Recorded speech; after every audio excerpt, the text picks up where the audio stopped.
I'm Sheppard Ferry, and you have permission to reproduce this video.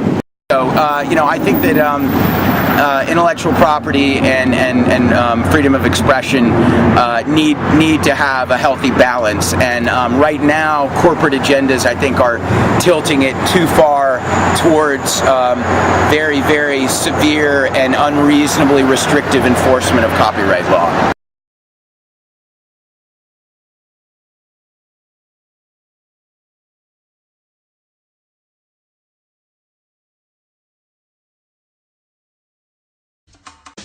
One of the most iconic images from the historic presidential campaign was the Obama Hope poster. It was created by artist Sheppard Ferry.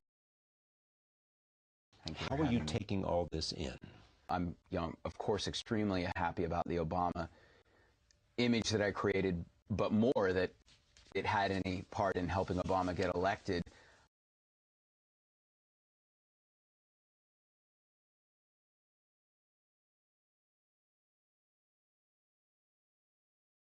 But I think what's exciting about it is that it was created by me, an artist with no connections to the campaign or to lobbyists or corporations funding this. This was a true grassroots image and art movement that that really helped push for Obama, and I think is an example of the principle of change happening from the bottom up, which Obama frequently talks about.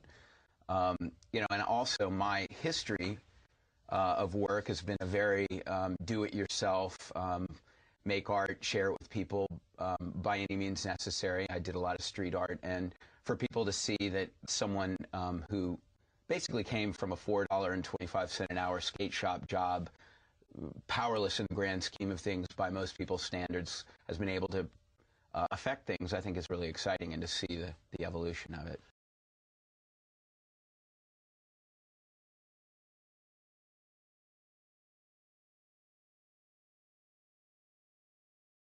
We're living in a download culture.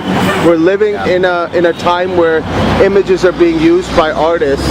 Can you touch base on these a little bit about this issue? That when it comes to intellectual property and copyright, there's a lot of gray area. I absolutely believe in the idea that if someone makes something, someone shouldn't be able to make an identical bootleg and sell it, which would keep the original creator from being able to make money from what they made.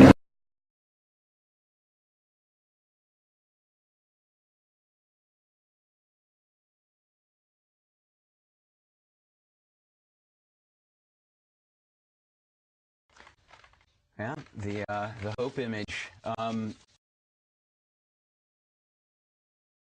I see Obama potentially as someone who has the ability to appeal to people's higher purpose and their ability to unify for positive change. And I said, I'd like to make an image that says I support Barack Obama, even if it's only sharing that view with my usual audience. However, I'd like to make an image that just maybe could transcend my audience and cross over to the mainstream. I asked the Obama campaign through a friend whether it would be a problem for me to do a poster, not in conjunction with them, but just on my own, because I'm a street artist who's been arrested several times for doing street art. I think that language and cultural reference points and communication all are built upon people understanding what they're seeing. I didn't finally get permission until only a couple weeks before Super Tuesday, at which time I felt it was very important to do as much for Obama as possible. I created an illustration that I thought conveyed hope, vision, leadership, patriotism, red, white, and blue, using the red, white, and blue color palette and splitting the face into a convergence of red and blue that I hoped would give the if not overt, at least subconscious conversion of the red and the blue. So it became a fixture at rallies for Barack Obama across the country. Hundreds of thousands were reproduced on posters, T-shirts, stickers, and yard signs. Film director Morgan Spurlock said that image is now beyond being an artwork. It's almost like the birth of Brand Obama. Last month, the Smithsonian's National Portrait Gallery acquired the poster where it now hangs.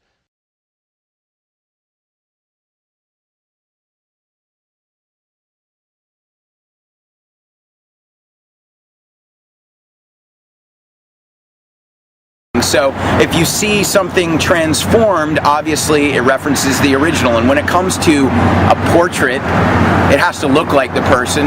So the fact that I made a poster of Barack Obama that's re-illustrated from a photograph, how else could I do it? And we live in, like you said, a download culture where people have access to images. It's not difficult to find images, but it's difficult to make something that cuts through all the white noise, all the visual overload.